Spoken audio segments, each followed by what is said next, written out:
നമ്മളുടെ ഈ നീന്തൽ അറിയാത്ത കുട്ടികൾക്ക് നീന്തൽ പഠിപ്പിച്ചു കൊടുക്കാൻ പ്രശസ്ത ട്രെയിനർ ഷാഹുലൂടെ ഉണ്ട്. കുട്ടികളൊക്കെ വേണ്ടിയിൽ ഏകദേശം ഒരു 10-20ഓളം കുട്ടികൾക്ക് ഒരു നീന്തൽ പരിശീലനം നടത്തിക്കൊണ്ടിരിക്കുകയാണ്. ലൈഫ് ജാക്കറ്റ് ഒക്കെ ഉണ്ട്.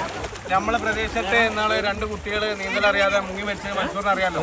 ഇനി നമ്മുടെ നാട്ടിൽ അങ്ങനെ ഒരു ദുരന്തം ഉണ്ടാവാൻ പാടില്ല. തീർച്ചയായും എല്ലാ കുട്ടികൾക്കും നീന്തൽ ഇവിടെ നമ്മൾ സൗജന്യമായിട്ട് പഠിപ്പിച്ചു കൊടുക്കുകയാണ്.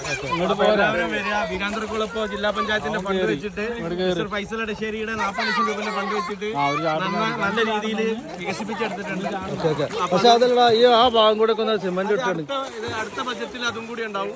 ഇത് നമ്മള് സായാഹ്നങ്ങളിൽ വന്നിരിക്കാനും നീന്തൽ പഠിപ്പിക്കാനും പിന്നെ ഒക്കെ ചെലവഴിക്കാൻ പറ്റിയ വീരാഞ്ചിറയുടെ പേരിനോടൊപ്പം നിൽക്കുന്നതാണ് വീരാഞ്ചിറക്കുളം. നമ്മളെ വീരരായിന് ഓർത്തു പോവാണ്.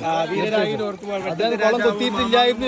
ഇവിടെ മുമ്പ് എന്റെ വാപ്പ പറഞ്ഞു ഇവിടെ ഒരു പള്ളി ഉണ്ടായിരുന്നു പറഞ്ഞു. ഇവിടെ പള്ളിയല്ല, പിന്നെ ആ ഭാഗത്തായിട്ട് പിന്നൊരു കുളിപ്പുര ഉണ്ടായിരുന്നു. പിന്നെ വെട്ടത്ത് രാജാവ് മാമാങ്കത്തിന് പോകുന്ന സമയത്ത് ഇവിടെ വന്ന് താമസിച്ച് ഇവിടെയുള്ള ആളുകൾക്കൊക്കെ ഭക്ഷണം കൊടുത്തതിന് ശേഷമാണ് മാമാങ്ക മഹോത്സവത്തിന് പോവുക എന്നുള്ളതാണ് ചരിത്രം പറയുന്നത്. അപ്പൊ ആ ബന്ധപ്പെട്ട നിലപാട് തരും മരുന്നടക്ക അതിന്റെ ഭാഗമാണ്. ഇവിടെയുള്ള ജാറും അത് പിന്നെ വീരരായിന്റേതാണെന്ന് പറയപ്പെടുന്നുണ്ട്.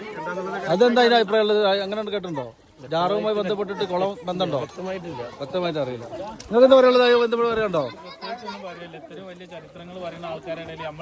എന്ന് പറയാനുണ്ട്. നിങ്ങൾക്ക് കുളത്തിനെ പറ്റി എന്താണ് പറയാനുള്ളത്? അടിപൊളി കുളമാണ്. നീന്തലറിയോ? നീന്തലറിയും. ഏത് വയസ്സിലാണ് പഠിച്ച നീന്തൽ? ഞാനൊക്കെ 16 വയസ്സിൽ. 16 വയസ്സിൽ. എക്സ്പീരിയൻസ് ആയിട്ടുള്ള നീന്തലുകാരനല്ല.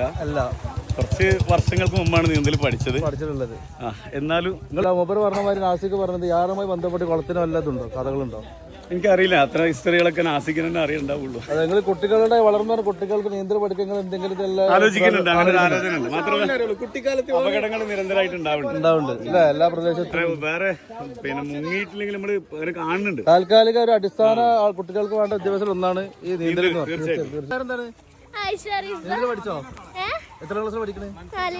നീന്തൽ പഠിച്ചോ? പഠിക്കാൻ താല്പര്യമില്ലേ? ഈ കുളത്തിൽ തന്നെ പഠിക്കണം കേട്ടോ.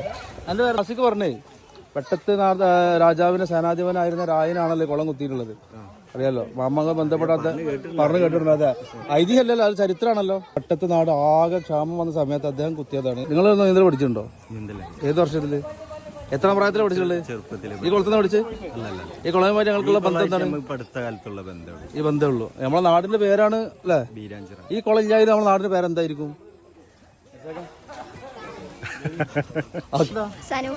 നീന്തൽ പഠിച്ചോ? എത്ര ക്ലാസ്സിൽ പഠിക്കണേ? എവിടെയാണ്? ഓക്കെ, എന്തായാലും ഒഴിവ് ദിവസങ്ങളിൽ സ്കൂളിൽ ഒന്ന് വാപ്പാന്റെ കൂടെ വരിക, നീന്തൽ പഠിക്കാൻ ശ്രമിക്കുക. ഓക്കെ, നിങ്ങളായിരിക്കണം ഇനി പെൺകുട്ടികളിൽ ആദ്യം നീന്തൽ പഠിക്കേണ്ട ആളുകൾ കേട്ടോ. ഓക്കെ, അത് ഉത്സവം പോലെ ഇന്ന് ഇവിടെ കുളിക്കുന്നുണ്ട്. ഓക്കെ, നീന്തൽ പഠിക്കാൻ ഒരുപാട് ആളുകൾ കുളത്തിലേക്ക് വരുന്നുണ്ട്. നീന്തൽ പഠിച്ചോ? ഓക്കെ, ഒരുപാട് കുട്ടികൾക്ക് ഇനിയും നീന്തൽ പഠിക്കാൻ വീരാഞ്ചിറക്കുളം കൊണ്ട് കഴിയട്ടെ എന്ന് പ്രാർത്ഥനയോടെ ഞങ്ങൾ കുളിക്കാൻ പോകട്ടോ. നീന്തൽ പഠിച്ചോ?